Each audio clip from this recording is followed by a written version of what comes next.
There are moments when life doesn't whisper, it shouts. Sometimes it takes a flight at 30,000 feet to remind us that appearances can be deceiving, and that the person you choose to look down on today may be the very reason you're still breathing. This is not just a story about a rich man and a humble stranger. This is a story about pride crashing into truth, and how, in the most unexpected places, we come face to face with who we really are. Fernando Vasconcelos, 52 years old, boarded his usual first-class flight just like he did every week. He was a powerful real estate mogul, arrogant, impatient, and convinced that the world should bow before him. As he stepped into the luxurious cabin, he was already annoyed that his carry-on hadn't been stowed fast enough. But that irritation turned into disdain when he spotted a man seated in 1B, right next to his seat, 1A. The man wore modest clothes, had worn-out shoes, and held a weathered leather folder in his lap. He looked calm, serene even, and that made Fernando furious. He muttered loudly enough for others to hear, "Looks like they're just letting anyone into first class now." The words weren't aimed directly at the man, but they stung all the same. The stranger turned to him, offered a peaceful smile, and said nothing.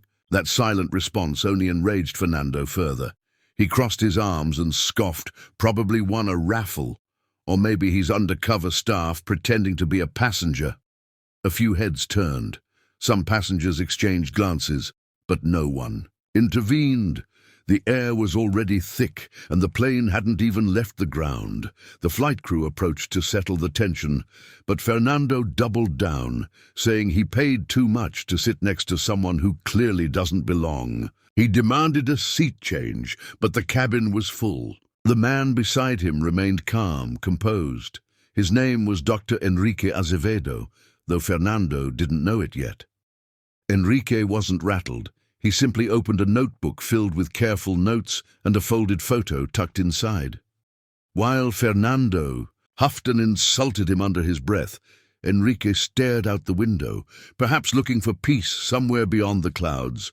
Have you ever been judged by the way you look or dress? Share your experience in the comments. I'd love to hear how you dealt with it. The attendant offered a polite smile as she tried to ease the growing tension. Fernando, with the entitlement of someone used to getting his way, declared once again that he paid for comfort, not to be seated next to people who looked like they snuck in. His voice wasn't loud, but sharp enough to cut through the cabin's calm. He wasn't just annoyed, he felt offended. But the man next to him, Enrique, didn't even flinch.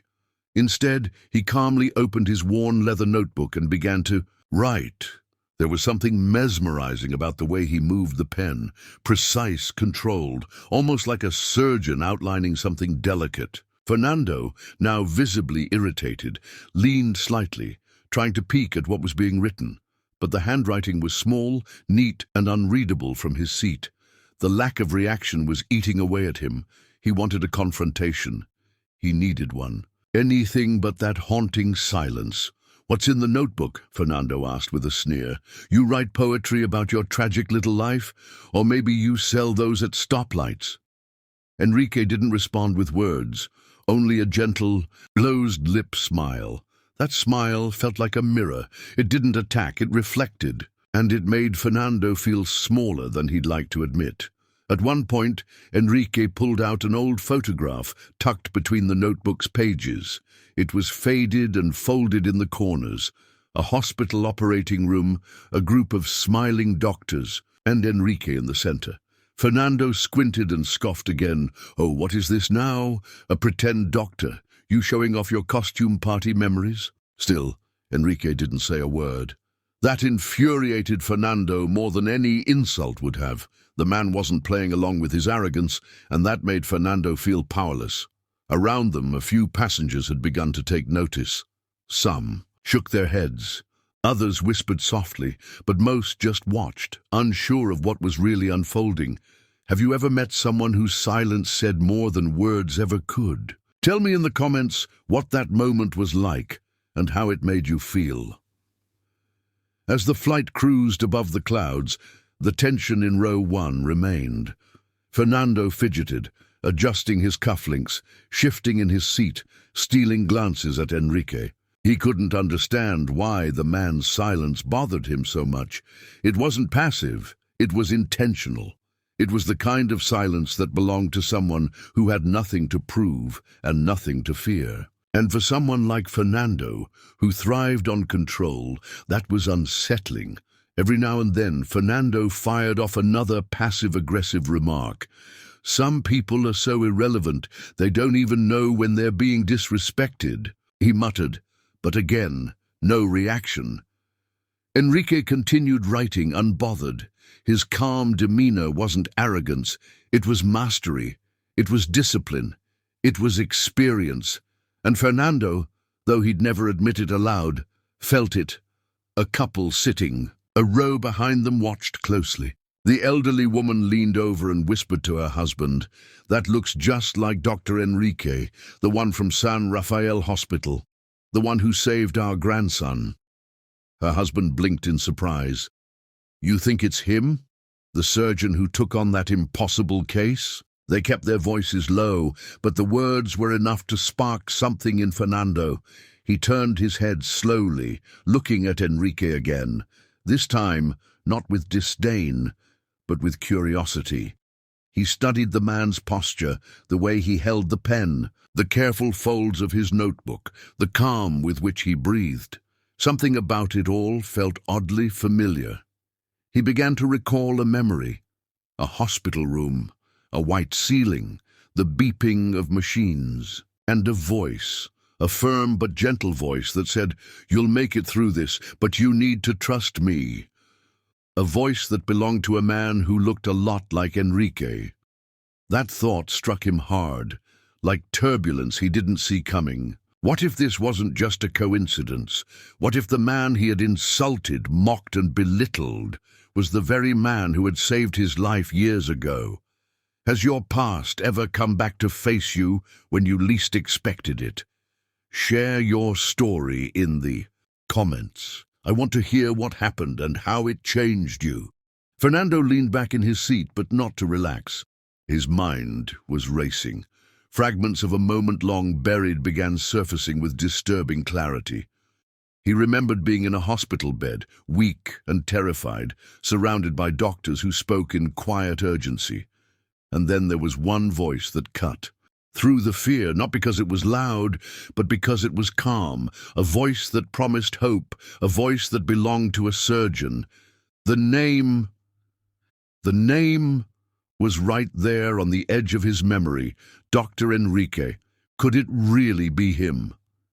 Sitting silently beside him this whole time, the question burned in his chest. He had to know. And so, for the first time during the flight, Fernando spoke with hesitation, not arrogance. "Excuse me," he said softly, "but did you ever work at San Rafael Hospital?" Enrique looked up slowly, his face as composed as ever. "Yes," he replied, "for many years." Fernando's heart pounded. "Are you a doctor?" "I was a surgical oncologist," Enrique said gently. "I operated on thousands of patients, including a very stubborn businessman named Fernando Vasconcelos." It was as if the cabin had vanished. The roar of the engines faded, the hum of voices disappeared. All that remained was the pounding of Fernando's heart and the shame flooding his face. That name, spoken with such calm certainty, hit him like a punch to the soul. His breath caught in his throat. He stared at Enrique, hands trembling, eyes wide. It was him, the man who had once held Fernando's life in his hands, was the same man he had mocked moments ago without remorse. Fernando couldn't speak. All the words he was so used to wielding like weapons, commands, demands, insults, had abandoned him. There was nothing left now but the crushing weight of regret. How do you apologize to the person who gave you a second chance at life after treating them like they didn't deserve a seat beside you? Have you ever realized too late that you were wrong about someone? Drop a comment and tell me how you handled that moment and what it taught you. Fernando couldn't stop staring. He was paralyzed by the realization that the man he had humiliated, the man he had judged so harshly, was the very same surgeon who had pulled him from the brink of death. All the arrogance he'd built his life upon crumbled in an instant. The $1 million suits, the lavish cars, the private jets, none of it meant anything in that moment. What value did any of it hold when he couldn't even recognize the face of the man who once held his life in fragile, gloved hands? He tried to speak, but nothing came out. His mouth was dry, his chest tight. Years of pride had taught him how to win arguments, close deals, and dominate rooms, but they had not prepared him for this, for the bitter taste of humility. He looked at Enrique with eyes now flooded not with contempt, but with remorse, raw, real, and deep. It was as if he were seeing clearly for the first time. Then almost instinctively, Fernando stood up. His legs were unsteady. The businessman who once strutted through boardrooms like a king was now trembling. He stepped out into the aisle, took a breath, and did something no one expected, least of all himself. He dropped to his knees. The cabin went silent. Heads turned, gasps broke the quiet. Even the flight attendants froze mid-step. No one spoke. They didn't need to. Everyone on that flight knew they were witnessing something extraordinary. Not drama, not spectacle, but truth, redemption, a reckoning that had waited years to happen. Fernando looked up at Enrique, voice shaking. "I'm so sorry," he whispered, "for today, and for not remembering. I wouldn't be alive if it weren't for you. I don't even know how to thank you." Enrique blinked but didn't speak right away. He simply stood, looked down at Fernando, and extended his hand. Has there ever been a moment when life brought you to your knees, literally or emotionally? If you're comfortable, share it in the comments. You never know who might be encouraged by your story. Enrique took Fernando's trembling hand and helped him rise, not forcefully, not coldly, but with quiet strength. There was no judgment in his eyes, no triumph, just understanding. The kind of understanding only someone who has seen people at their most vulnerable can offer.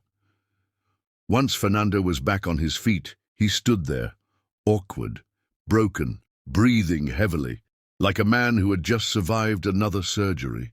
This time, on his soul. Enrique leaned in, his voice just above a whisper.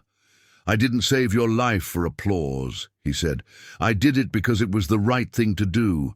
And deep down, I hoped you'd have the time to become a better man." Those words hit harder than any insult ever could. They weren't meant to wound, they were meant to heal. Fernando's chest tightened, his tears came again, but this time he didn't fight them, he let them fall. Because there's a unique kind of freedom in admitting that you were wrong, that you've been blind, that someone you once looked down on stood far taller than you ever did. From across the cabin, someone began to clap, softly at first. Then others joined. But this wasn't the kind of applause you hear at the end of a performance. It was quiet, respectful, almost sacred. Because what they had witnessed wasn't entertainment, it was transformation. A proud man had been stripped down to his humanity, and in doing so had found something real again. Fernando didn't look around. He didn't bow. He didn't try to reclaim his dignity through gestures. He simply turned to Enrique again and said, "You didn't just save my life. You gave it meaning." Sometimes the deepest changes begin not with grand speeches, but with a single honest sentence, a hand extended, a truth spoken. Has someone ever said something to you that changed the course of your life? I'd love to hear it. Drop that one sentence in the comments that you'll never forget. By the time the plane began its descent, the cabin had shifted. It wasn't the altitude, it was the atmosphere. Something sacred had taken place. What started as an ordinary flight became an unforgettable lesson in grace, humility, and humanity. The usual shuffle of passengers, eager to stretch their legs and grab their phones, was replaced by something quieter. People sat in reflection, eyes softer, hearts heavier, but in a good way. Fernando remained seated, silent, no longer the restless executive scrolling through messages or barking instructions into a Bluetooth earpiece. Instead, he gazed out the window, watching the clouds thin as the earth came back into view. But inside, he knew he was not coming back the same man who had boarded. Somewhere between takeoff and landing, something inside him had broken open. And in that breaking, something better had begun to grow. He turned to Enrique, who now calmly gathered his things: the worn notebook, the faded photograph, and the leather folder that had sparked so much judgment. Fernando reached into his own bag, pulled out a pen, and on the back of a boarding pass wrote just 2 words: "Thank you." He handed it to Enrique without fanfare, without expectation, just truth. Enrique took the note and looked at Fernando with a softness in his eyes that didn't need words. He placed the boarding pass inside his notebook, beside the photo, and gave a simple nod, a silent gesture that said, "I see you." And for Fernando, that was everything. He had spent decades seeking recognition, validation, applause. But this moment, quiet, personal, and real, meant more than any award or headline ever had, because for the first time in a long time, someone had truly seen who he was, and offered grace anyway. Have you ever had a moment where someone forgave you without asking anything in return? Tell me in the comments how it changed your perspective. When the aircraft finally landed, the usual flurry of motion began. Seatbelts unbuckled, overhead bins clicked open, suit jackets smoothed out. But Fernando stayed seated for just a moment. Longer, not out of pride, not because he was waiting for special treatment, but because he needed to breathe. He needed to take in what had just happened at 30,000 feet, not just a journey through the sky, but a descent into truth. Eventually he stood and stepped into the aisle behind Enrique, who moved forward with the same calm that had defined him. The entire flight, no grand gestures, no need for acknowledgement, just grace in motion. As they reached the front of the plane, Fernando hesitated. Something in him didn't want this moment to end. He didn't want to lose sight of the man who had quietly turned his world upside down. Enrique paused at the exit, as if he sensed it. He turned and looked back just once, meeting Fernando's eyes. No words, just a nod. A farewell that didn't need explanation. And then he disappeared down the jet bridge and into the crowd. Fernando walked behind him slowly, clutching, nothing but his carry-on and the weight of his own awakening. The luxury SUV that waited for him outside felt distant now, almost unnecessary. The world hadn't changed, but he had, and nothing would ever feel quite the same again.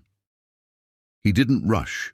Instead of heading straight to his car, he walked to the nearest coffee shop inside the terminal, ordered a plain black coffee, and sat alone at a corner table. There was no phone in his hand, no email to check, just stillness, and for the first time in years, it felt right. He took a napkin, flattened it on the table, and began to write again, this time not for business, but for himself. A letter. Maybe he'd never send it. Maybe Enrique would never read it. But it needed to exist, because this wasn't about recognition anymore. It was about redemption. Have you ever had the urge to say something to someone, even if you knew they might never hear it? Tell me, what would you write if you had just one napkin and the courage to be honest? The words came slowly, but they came. On that napkin, Fernando wrote not with the pen of a CEO, but with the hand of a man unraveling everything he thought he knew. Line after line poured out, regret, gratitude, shame, hope. He wrote about the man he used to be and the man he now wanted to become. He wrote about how a quiet stranger had revealed the noise inside his soul, about how he had lived blind, not just to others, but to himself. He folded the napkin gently and placed it in his inner jacket pocket like something precious, not to be shown off, but to be carried. A reminder, a piece of that moment to hold on to when the world would inevitably try to harden him again. Then he sat back, closed his eyes, and let the silence wrap around him. The memory of Enrique's face, that soft nod, that single outstretched hand. It stayed with him. He didn't need to chase him down. He didn't need a grand reunion. The message had been delivered, and the transformation had begun. Some debts are paid not with money, but with change, real change. The kind you feel in your bones. He walked out of the airport without looking back. For once, there were no reporters, no assistants waiting, no driver opening the door. Just Fernando walking forward, not as a powerful man, but as a humbled one. And sometimes that's the greatest strength of all. He had once believed success meant being feared, admired, envied. But now, for the first time, he was beginning to understand that real success was simpler, quieter. It was choosing kindness when you could show cruelty. It was recognizing someone's worth before the world told you to. It was knowing when to sit in silence and when to stand up and say, I was wrong. Have you ever experienced a quiet moment that marked the start of a huge change in your life? Share that moment below. It might be the story someone else needs to read today. In the weeks that followed, Fernando Vasconcelos didn't tell anyone about the man on the plane. He didn't write about it in editorials or share it in press releases. There were no social media posts, no viral videos. He wasn't interested in public redemption. He was pursuing something much more difficult, personal transformation. At the office, people noticed something was different. His voice was softer. He listened more. He stopped cutting people off in meetings. He started learning the names of his staff, really learning them, and asking about their lives. The receptionist, who once shrank at his presence, now smiled when she saw him. The driver, who used to be invisible, was now greeted by name. 1 afternoon, Fernando drove himself, alone, to the hospital where he'd had his cancer surgery years before. He asked quietly at the front desk if Dr. Enrique Azevedo still worked there. The receptionist gave him a warm smile and said, Doctor, Enrique retired a few months ago, but he was the best we ever had. Kind, quiet, brilliant. Fernando thanked her, nodded, and stepped outside into the sunlight. He didn't know where Enrique was now. Maybe he'd never see him again. But that was okay, because Enrique had given him more than a second chance at life. He'd given him a mirror, and in that mirror, Fernando had finally seen a man he didn't want to run from, a man he could become if he chose to keep walking this new path. Sometimes life changes us through tragedy, but other times it changes us through unexpected grace, through a seat on a plane, through silence, through a stranger's kindness when we least deserve it. And those are the moments that don't just shift our direction, they change who we are at the core. So now I ask you, has someone ever changed your life without even realizing it? Someone who never asked for credit, never demanded anything in return, but whose presence or kindness shifted something inside you forever? If so, honor them in the comments below. Say their name, share their story. Because sometimes the quietest heroes leave the loudest marks on our hearts. That was today's story. Drop the name of your city in the comments. I'd love to know where you're watching from. And if you haven't subscribed to the channel yet, now's the perfect time to do it. Don't forget to share this video with more people. I'll see you in the next one.